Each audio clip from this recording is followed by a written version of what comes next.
Dia udah mau nangis tadi di bawah. Cuma 15 menit. Mau berjalan jadi udah selesai.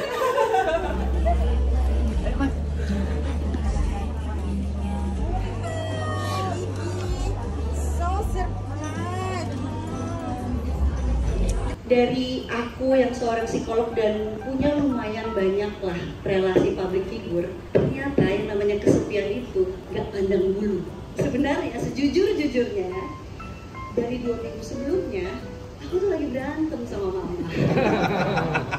Cepetan subscribe sekarang, jangan lupa pencet tombol merah, pencet tombol merah, pencet tombol merah kan juga share, comment, and like.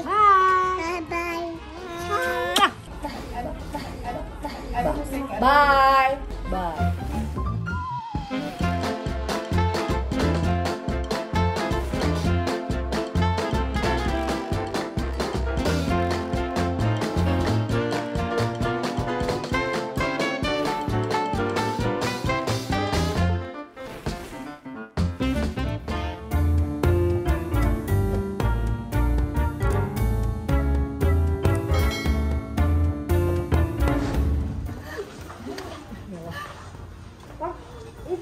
Anak-anak tuh nggak mau pulang. Awas ya, Mas.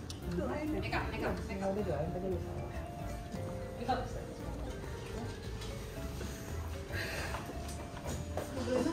Boleh. Jangan dong, Cak. Anaknya nggak mau pulang dari itu. Dari mana? Dari tempat main itu. Oh iya, di Kids Space ya? Di SRJD. Orang sebenarnya itu, Mbak. Oh. Ayo kita jaga-jaga aja biar dia jangan dimakan gue. Kaget loh mama tadi, Pak Caci gini. Mama udah nyampe, hah tadi baru nonton? Nggak tahu. Iya kok cepet banget? Kan deket. Sedekat itu? Deket itu. Oh. Dia udah mau nangis sebenarnya tadi di bawah. Cuma 15 menit. Mau berjalan jadi udah selesai. Cuma 15 menit kan kalau dapat telepon kan lebih lama lagi ya.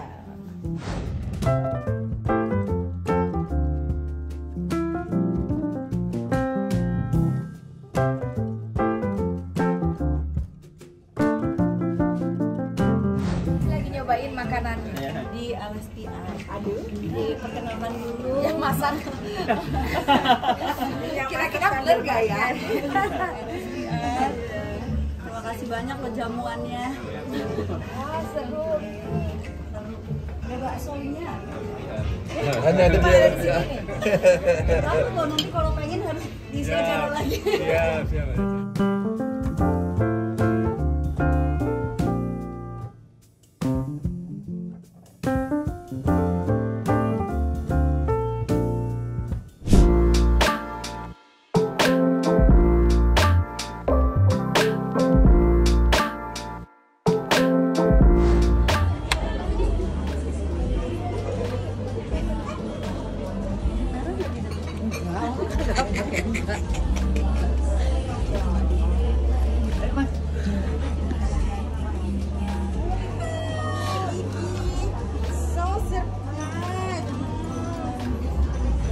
Makasih banyak ya udah datang. Gina mana tuh? Kak Gigi. Gina, sudah ketemu Kak Gigi. Halo, apa kabar? Ayo kita ayo Mas Baris. Ayo Gigi yuk. Ya, silakan. The first talk is Conquering Loneliness, where we will explore causes and solutions to modern loneliness with our first speaker. Please welcome Mrs. Chacha Tengkel.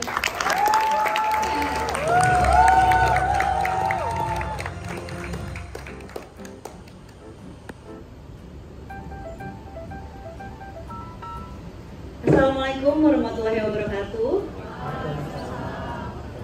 Selamat siang teman-teman semuanya. Nih siang-siang nih moga-moga masih pada kenyang ya. Jadi fokusnya nggak kemana-mana. Sebelumnya, kayaknya aku lihat udah pada bawa handphone semua ya. Bahkan ada yang udah ngangkat handphonenya. Boleh nggak sih yang belum keluarin handphonenya? Aku mau minta tolong buat keluarin dulu handphonenya. Nggak diminta, tenang. Diambil dulu handphonenya. Terus kalau boleh nih dilihatin ke aku wallpaper atau lock screen kalian tuh apa? Punten permisi. Wah, thank you banget nih yang udah pada ngeliatin. Oke, ada yang gambarnya astronot. Mohon maaf, Pak, gelap. Oh oke, ada. Oh jadi ada tulisan ya, quotes. Oke, ada quotes. Ada juga yang gambar nature. Iya, ada yang kayaknya belum ganti dari beli handphone deh itu ya. Mungkin bingung mau milih apa.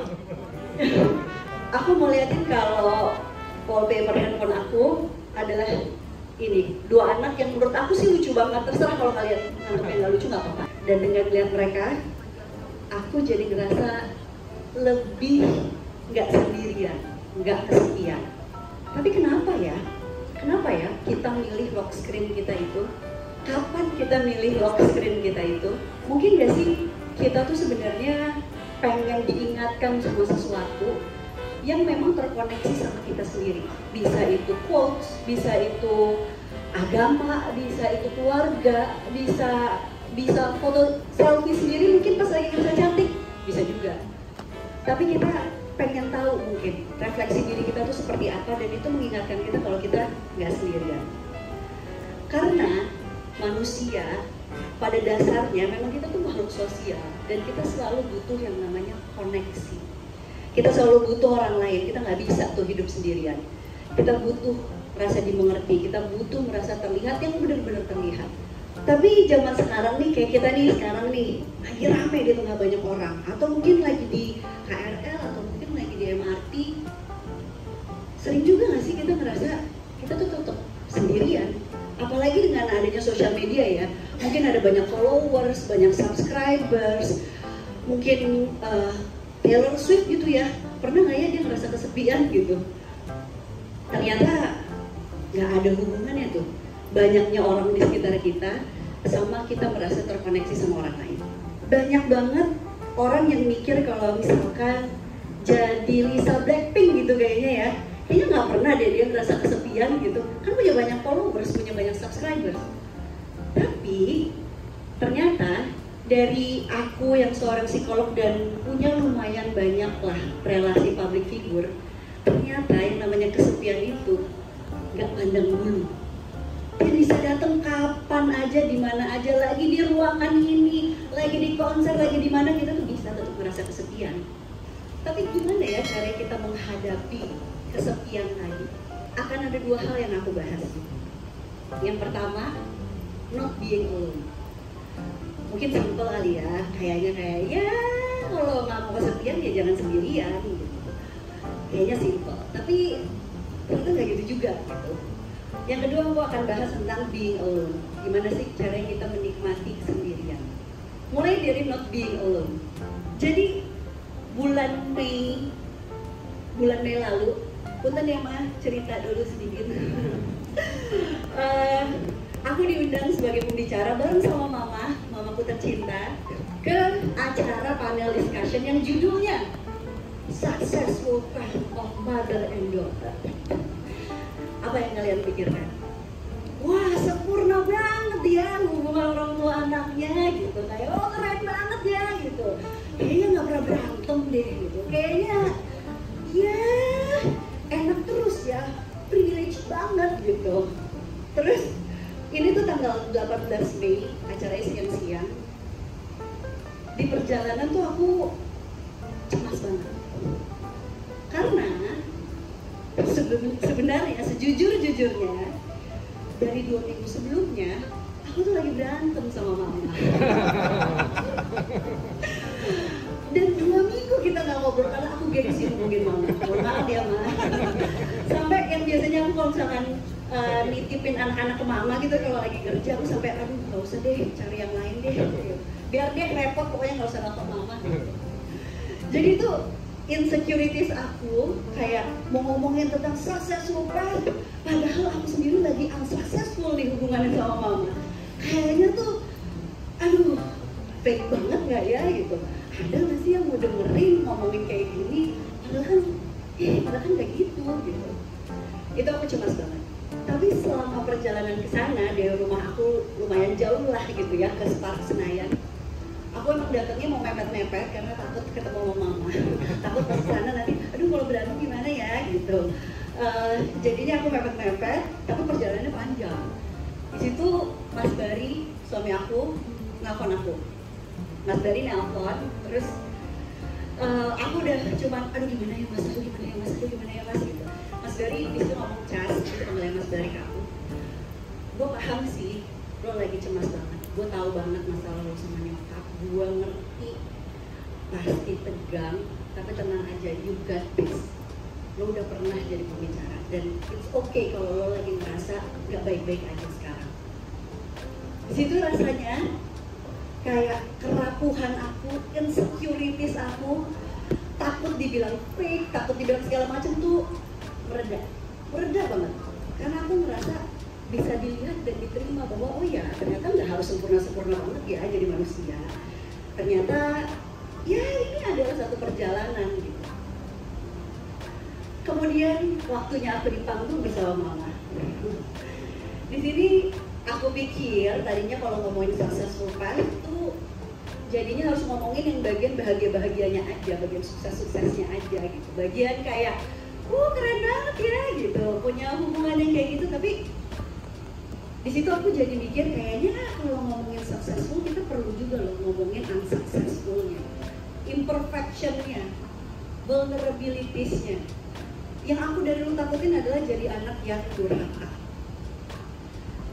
Dan di situ akhirnya aku share ke audiens bahwa aku sering loh dari kecil dibilang sama mama anak yang pembangkang.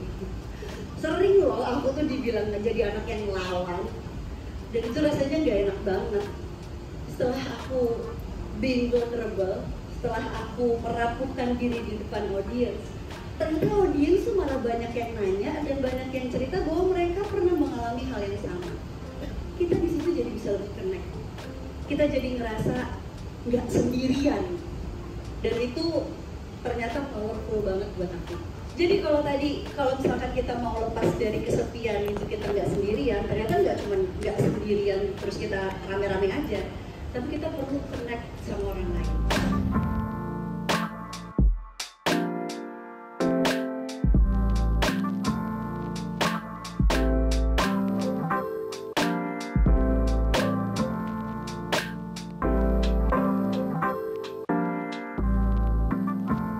Kak Caca kan beradik kakak ya kak. Gimana kakak menghadapi apabila orang tua kita itu kadang tidak sengaja membandingkan kita satu sama lain gitu kak?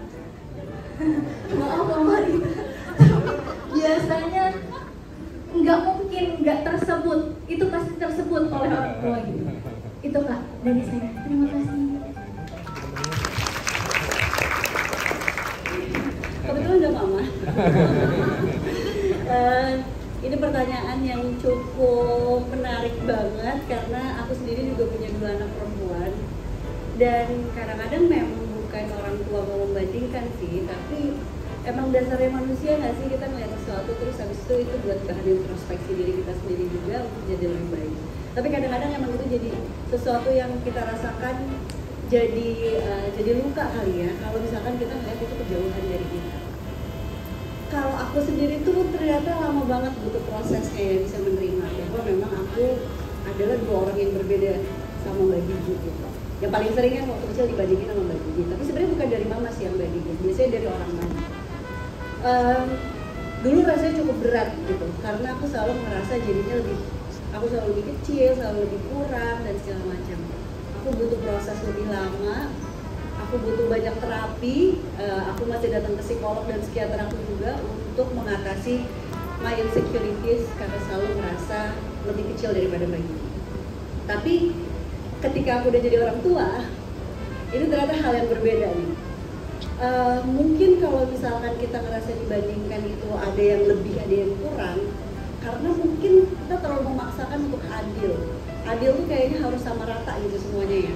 Adil tuh kayak kalau misalkan yang kecil dapat 5 kue, yang gede juga harus dapat 5 kue. Padahal ternyata being fair atau adil itu bukan harus sama rata, tapi memang sesuai dengan kebutuhannya. Jadi aku mencoba menanamkan itu ke anak-anak aku. Kayaknya kalau misalkan mereka nggak akan merasa nggak dibandingin sama sekali, kayak nggak mungkin deh, itu manusiawi banget. Tapi seenggaknya aku pengen ngasih tahu ke mereka bahwa adil itu, balik lagi, adil itu bukan berarti sama rata. Kalau misalkan ada yang kurang atau ada yang lebih, itu memang sesuai dengan kebutuhannya. Karena setiap orang beda-beda. Mungkin aku butuh makan lebih banyak gitu daripada Mbak Dini gitu misalnya gitu. Kalau misalkan kita bandingin terus, rasanya emang akan selalu jadi kurang ya. Ibaratnya kalau misalkan kita mau ngetes monyet dari cara berenangnya gitu ya, kayaknya nggak akan mungkin menang tuh sama ikan gitu. Memang setiap orang beda-beda dan kita perlu tahu sebenarnya kita butuhin apa sih. Jadi kita nggak perlu mikirin orang lain tuh udah dapet apa, tapi kita udah cukupin diri kita sendiri atau belum, gitu sih kurang lebih yang bisa membantu aku untuk mengatasi rasa insecure karena dibandingkan.